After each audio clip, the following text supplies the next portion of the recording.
But I decided to tell the story of this book, partly starting with one of the early sort of titles, which we quickly rejected: Conflicts and Confluences in Sustainability Transition.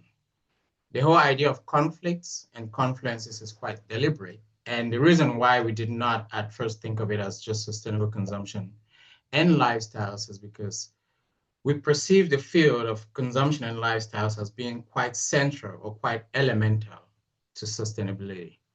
In fact, it defines both the objectives and the expected outcomes of sustainability. You will see more of that as we go through the book. But I'm going to start with text that is about 30 years apart. So in 1992, those of you who have gray hair like me, well, I wasn't there, so I should say that. But if you look at the scripts of what happened in 1992, national governments heading to the first Rio conference were arguing about population and poverty. Why? Because they thought this was really the essence of sustainable development, and this is what needed to be addressed. If you looked at it from this perspective, it essentially meant that countries thought they were going to Rio to address problems that developing countries are facing, or countries of the global south. This is until scientists or researchers like us started bringing out numbers that told a different story.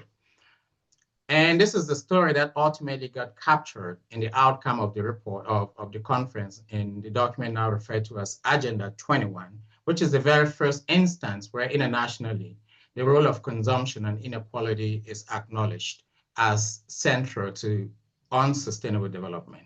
Part of the text reads, excessive demands and unsustainable lifestyles among the richer segments of society place immense stress on the environment. It goes on to talk about the poorer sections that cannot meet their basic needs and the need to change sustainable consumption and production patterns.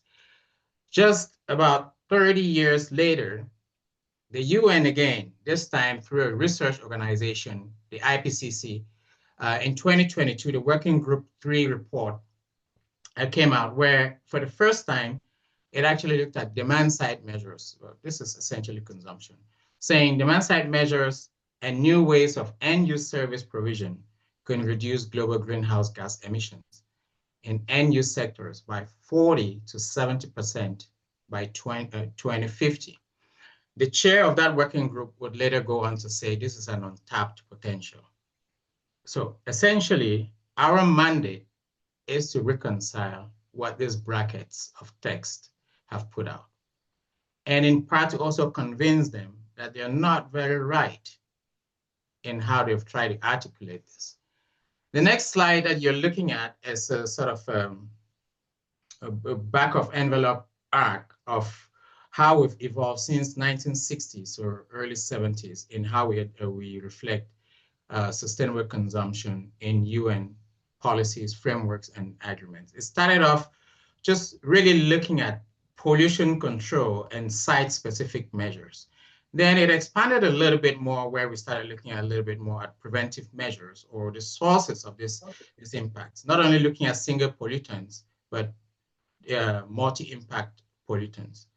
Shortly after that, just before Rio, we started talking about sustainable consumption. But it was still limited at this point, primarily just eco labels or talking about efficiency measures.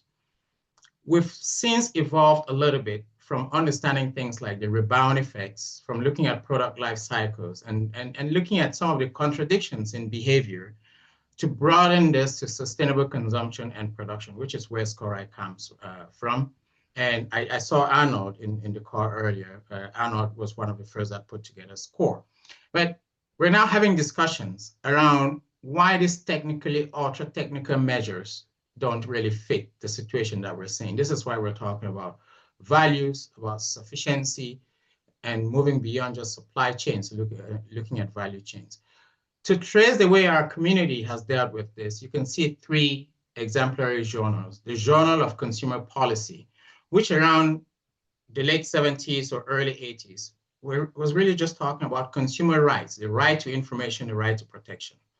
And then around the early 1990s, you had the Journal of Cleaner Production, talking a little bit more expansively about cleaner production, of course, but also beginnings of elements of sustainable consumption.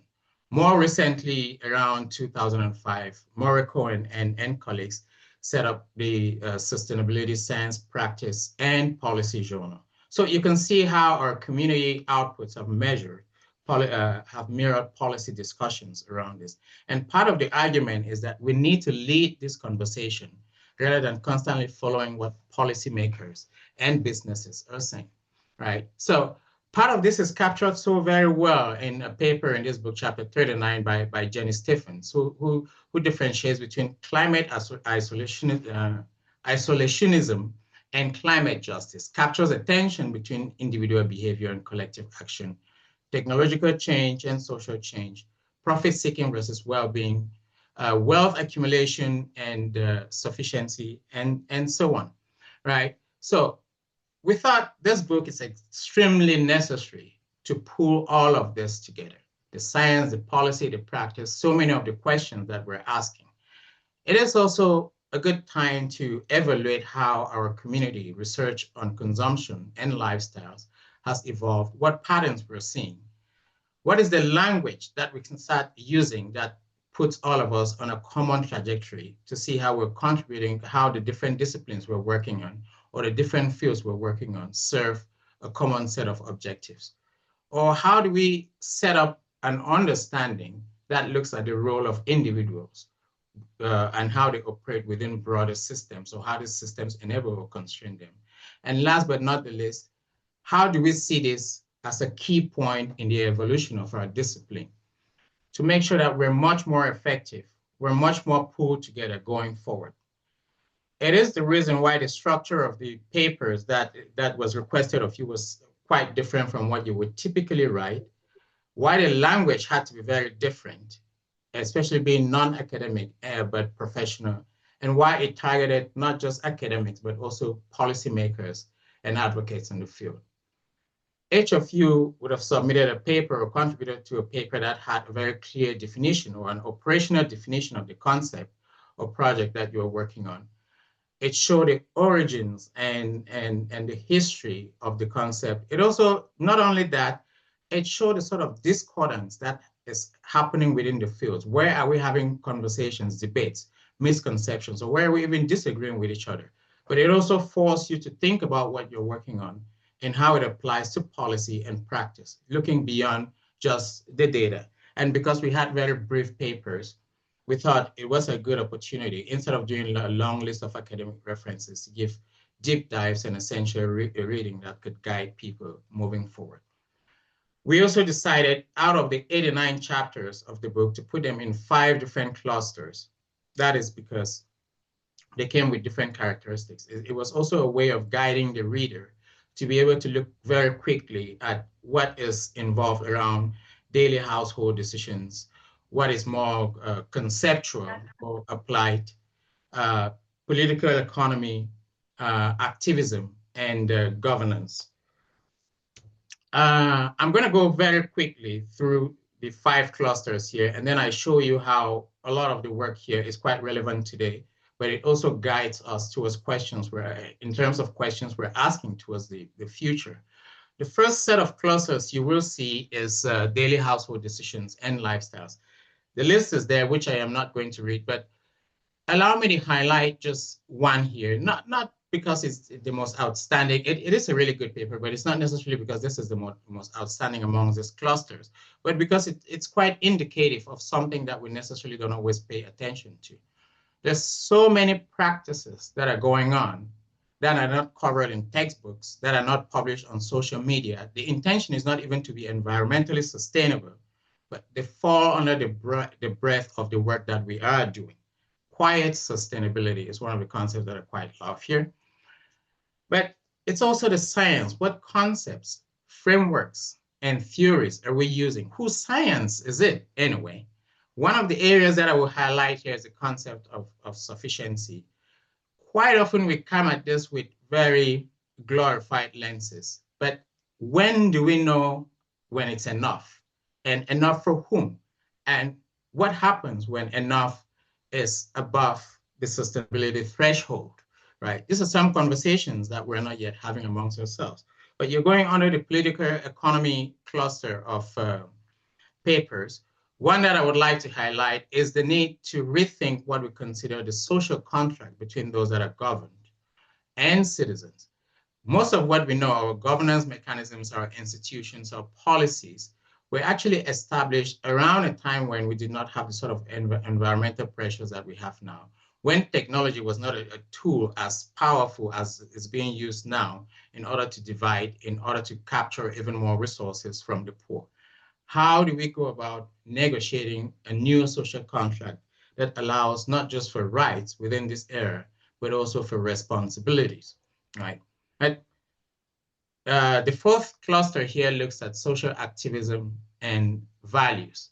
But one concept I'd like to highlight is the concept of prosumerism, where you see the consumer also becoming somewhat of the producer. But while it is easy to say this strengthens citizenship and the role of the consumer, we often confuse and think that this also means that the consumer owns the means of production, which is not true. It still heavily favors one very powerful set of people who are drawing even more from citizens and trying to sort of blur the lines between citizenship and consumers. Last but not the least, the cluster that looks at concepts and ideas that are framing or that are creating the environment in which decisions are made, governance decisions, consumption decisions. One of the concepts that I'd highlight here is universal basic services. That's primarily because it goes to the very essence of it. In an era of constrained resources, as we face more reduced, a shrinking carbon budget, how do we provision for everybody in a way that is not always motivated by profits, but looking at collective well-being and peaceful coexistence? I'm going to quickly go through just a few visual aspects that are in the report, in the book. By the way, everything you see on the slides here is also in the book. I've not put anything here that you will not read in there, right? So this is just how much of a tapestry this book, how much this book weaves from different aspects, different disciplines. So one of the first ones is the discussion we're currently having. Recent scientific assessments make it very clear that we will cross the 1.5 limit which our governments agreed to within the next 5 years. What does this really mean in terms of personal consumption? Are we going to start talking about personal carbon allowances? This is something which Tina Fawcett and Ye Parak explore really nicely in one of the chapters in the book. Another one, this time by Alessandro Taroni and Veronica Pizio. Oh boy, I'm going to butcher so many names here, please forgive me. What can we learn from biophysical systems and the natural systems to inform how we engage in society about large-scale social transformations? We know about tipping points from the natural sciences, but how do we articulate social tipping points, and how do we identify interventions that would allow us to collectively move in shared directions? This is one of the chapters in the book explores this in depth. But you can also start looking at some of the policies that we now have in place. The EU has a right to repair, right? How does this stand up against the reality of what people experience? Quite often, this right to repair just looks at end of use phase and the interaction between the user and either the repairer or the manufacturer. But there's so much in between here that predetermines whether repair actually happens, whether it happens satisfactorily, or whether it happens sustainably, whatever you make of that, right? So this is explored by Sarah, Jennifer, and Jessica in one of the chapters in the book.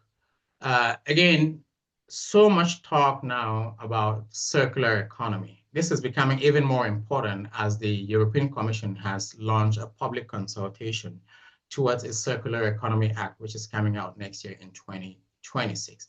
But the way the circular economy has been conceived and operationalized has been very business-oriented, and it looks at essentially the material and energy aspects of things. How do we make sure this captures structures in society and realities? How do we make sure it captures elements and aspirations around consumption and lifestyles? This is just a few of the examples that I can quote from the book, a few that indicate the scope of the book, the breadth of the book. But what we really hope this does is it begins to tell stories of our discipline. It begins to highlight questions that we're grappling with.